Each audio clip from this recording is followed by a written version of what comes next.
सबसे बेहतर तरीका तो ये है कि आप एनसीईआरटीज पढ़ें, जो बुक्स हैं आपके एनसीईआरटीज जो स्कूल में चलती हैं उनकी समरी पढ़ें, उनको प्रॉपर एक एक बुक पढ़ लीजिए। 6, 7, 8 तक की ही बुक्स आती हैं, अगर हम दोनों ही लेवल को मिला लें तो 1 to 5 की बुक काम की होंगी पेपर 1 के लिए और 6 to 8 की काम की होंगी बुक्स पेपर 2 के लिए। एनसीईआरटीज हो गई या एससीईआरटीज बोलते हैं कि अलग अलग स्टेट का, मान लीजिए आप सीटेट नहीं दे रहे हैं, आप दे रहे हैं यूपी टेट का एग्जाम, तो आपने यूपी में जो स्कूल्स में बुक चलती है उनको state council of educational research training बोलते हैं। मतलब एससीईआरटीज यानी उस स्टेट में जो किताबें चलती हैं वो आप पढ़ें। मतलब जो स्कूल में जिनको आप पढ़ाने जा रहे हैं, चाहे वो 1st और 5th का पेपर दे रहे हैं अगर लेवल 1 तो वो पढ़िए, अगर सीटेट के लिए जा रहे हैं। अगर किसी स्टेट में जो किताबें चलती हैं उस पेपर के लिए जा रहे हैं तो उस स्टेट की किताबें पढ़ के जाइए, सिंपली जाकर के ले लीजिए, या ऑनलाइन वेबसाइट्स पे भी एनसीईआरटीज आपकी फ्री में उपलब्ध होती हैं। ठीक है, इतनी बात क्लियर है। बिना एनसीईआरटीज की दिक्कत होगी आपको, इससे आपको पेडागोजी भी समझ में आ जाएगी कि कैसे सिखाएंगे। तो सबसे की पॉइंट तो यही रहेगा। दूसरा की पॉइंट इस चीज में रहता है पेडागोजी।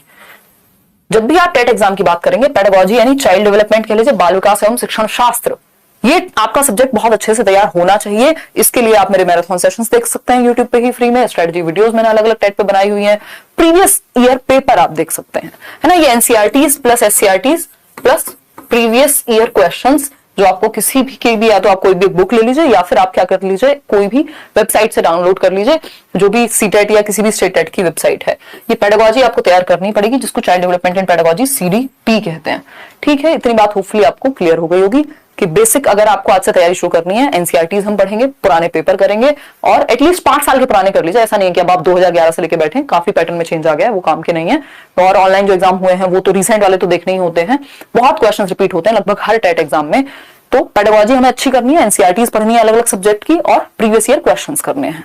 ठीक है, इतनी बात, कोई दिक्कत इस बात को समझने में नहीं होनी चाहिए। जब आप टेट क्वालिफाई कर लें, किसी भी टेट में मान लीजिए 150 नंबर का पेपर है, ज्यादातर टेट एग्जाम्स 150 मार्क्स के हैं, इसमें से अगर आप 90 मार्क्स ले आते हैं तो उसके बाद आप हो गए क्वालिफाइड। मतलब आपका टिक लग गया कि आपने क्या कर लिया, ये पेपर पास कर लिया, अब आपको ये दोबारा जीवन में देने की जरूरत नहीं है। स्कोर उतना ज्यादा कुछ खास मैटर करता नहीं है, या कहीं भी नहीं करता। प्राइवेट स्कूल में एक बार को कर सकता है, गवर्नमेंट एग्जाम के लिए नहीं करता।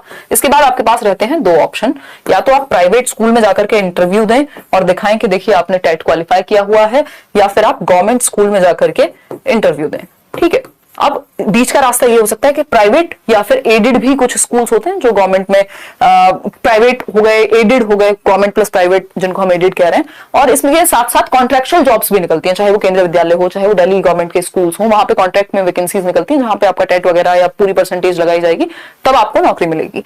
तो आपने अगर टेट क्वालिफाई कर लिया है तो नौकरी तो इससे नहीं मिलेगी, बट बिना इसके नौकरी भी नहीं मिलेगी। तो कई लोगों को लगता है कि क्या करें, टेट कर चुके हैं, सी टेट कर चुके हैं, सब क्वालिफाइड हैं, बट जॉब नहीं है। बट अगर आपका ये क्वालिफाइड नहीं होगा, अगर आप क्वालिफाइड नहीं कर पाए होंगे, तो जब भी पेपर आएगा गवर्नमेंट में भी, नौकरी उसके बिना नहीं मिलेगी। प्राइवेट में कुछ जगह पे मिल सकती है, बट धीरे धीरे गवर्नमेंट उस तरफ जा रही है कि बिना टेट के किसी को नौकरी ना मिले, कोई भी शिक्षक या शिक्षिका ना बने। तो प्राइवेट स्कूल में आप अप्लाई करेंगे, वहां आपका इंटरव्यू होगा, जो भी उनकी सिलेक्शन प्रोसेस है वो चीज आपके काम आएगी। अगर आपका अच्छा स्कोर है, स्कोर बढ़ाने के लिए आप मल्टीपल टाइम एग्जाम दे सकते हैं, और ऐसा नहीं है कि आप किसी बार फेल हो जाते हैं तो जिस भी एग्जाम को आप लगाना चाह रहे हैं, जो भी आपका हाईएस्ट स्कोर रहा हो, वो सर्टिफिकेट आप लगा सकते हैं। ऑनलाइन सर्टिफिकेट आता है।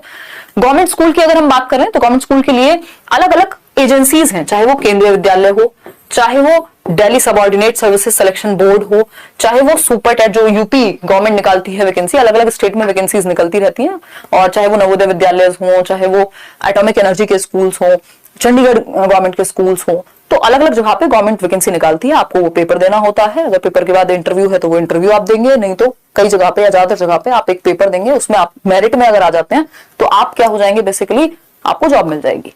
तो ये तरीका है किसके बाद, सीटेट या टेट के बाद। तो होपफुली आपको ये वीडियो ने हेल्प की होगी पूरी कहानी समझने में कि ये टेट और सीटेट है क्या और किस तरह से आपको हेल्प करेगा। एक सीढ़ी है बेसिकली, अगर हम सीटेट और टेट की बात करें तो एक सीढ़ी है आपकी जॉब तक पहुंचने की, बिना इसके हो नहीं पाएगा, है ना। अगर हम टेट या सीटेट की बात करें तो स्टेयर्स हैं जो आपको लेनी ही पड़ेंगी, जिसको क्वालिफाई आपको करना ही होगा। और इसकी जो समझ है टेट और सीटेट में जो आपने पढ़ा होगा, वो जॉब वाले एग्जाम में भी आपको हेल्प करेगी फॉर श्योर।